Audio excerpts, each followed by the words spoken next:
Here's the bottom line. We are a great nation, and we do a lot of things very well.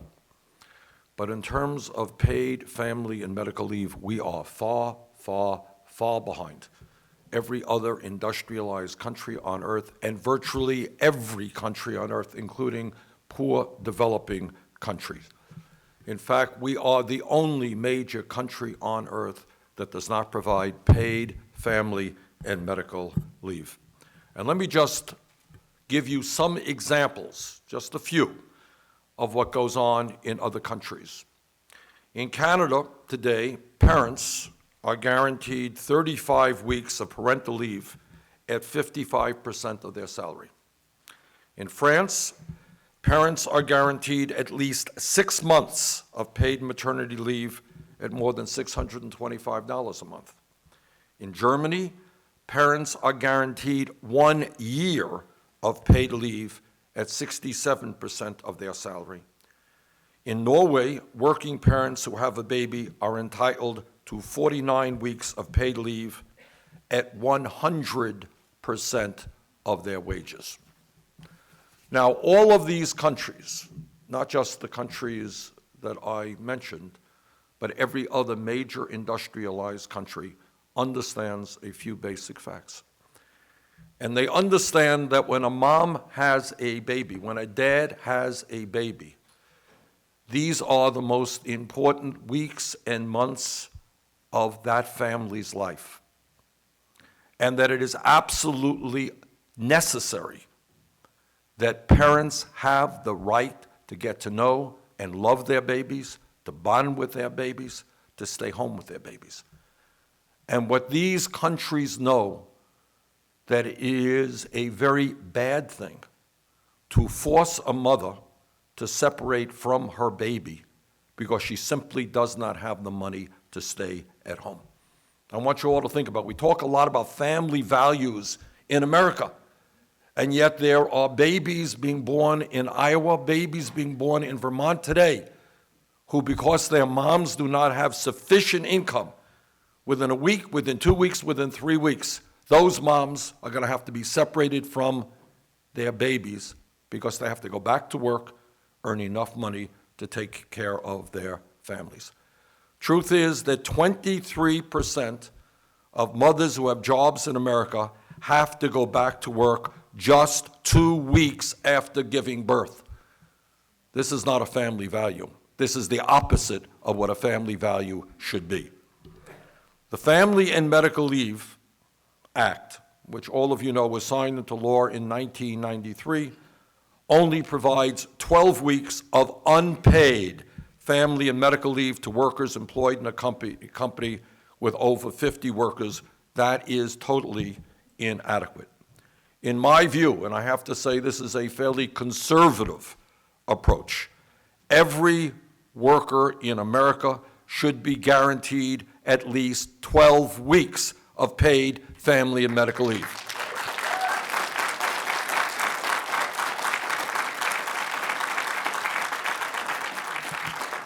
This is not as strong as many other countries around the world, but it would be a huge step forward for our country and provide enormous relief to millions of our families. And that is why, as president, I will sign the Family Act introduced by Senator Gillibrand into law. This bill would guarantee employees 3 months of paid family and medical leave to take care of a baby. Now, we focused on moms and babies, but obviously, when you talk about paid family and medical leave, as Sarah just reminded us, it's not just a mom and her baby. All of us know, as Bev reminded us, children get sick. And how many of us have seen circumstances when the phone call comes, your child is ill, and moms have to make the choice. What do? Dads have to make the choice. If they go home, and if they're forced to stay home for a week, you know what? Their job may be in jeopardy. Not every employer in this country is particularly sympathetic to the needs of children. That should not be the case here in America. Parents, young people have the right to spend time with their parents if their parents are diagnosed with cancer or other serious illnesses, moms and dads have the right to take care of their kids if they are ill. What we do and what Senator Gillibrand's bill does is very important. It is an insurance program like Social Security and like Medicare, and it would cost us about $1.61 a year for the average worker. Now, I think, although some may disagree with me, I happen to think that $1.61 for 3 months paid family and medical leave is a very good investment for the working families of this country.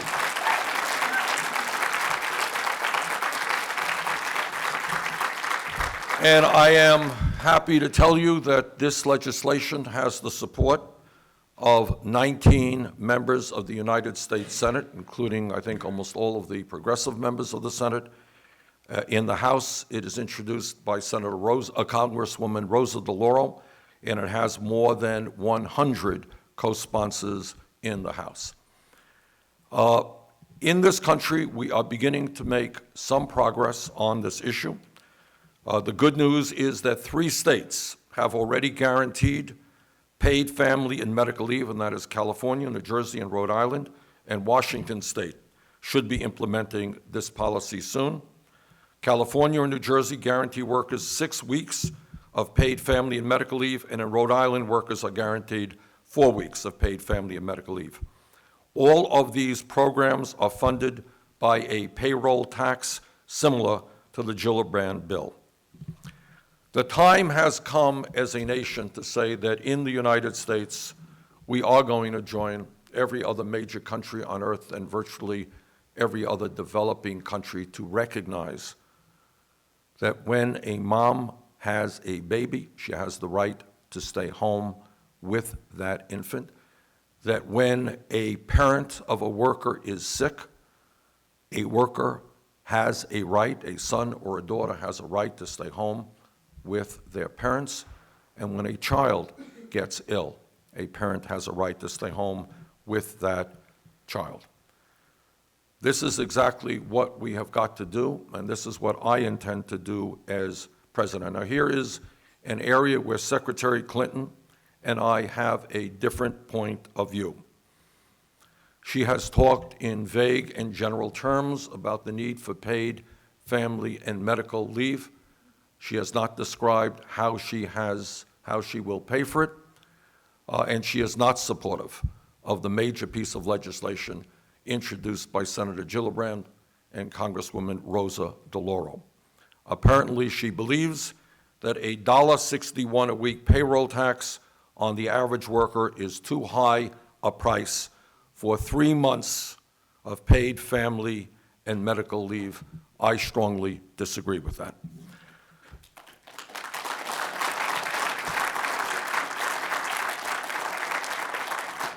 And here is the point.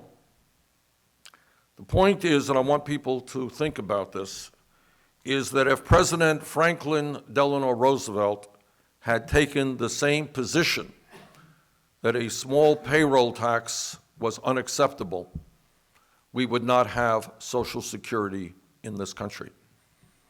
And if Lyndon Baines Johnson had taken the same position as Secretary Clinton that a small payroll tax was unacceptable, then we would not have Medicare in this country.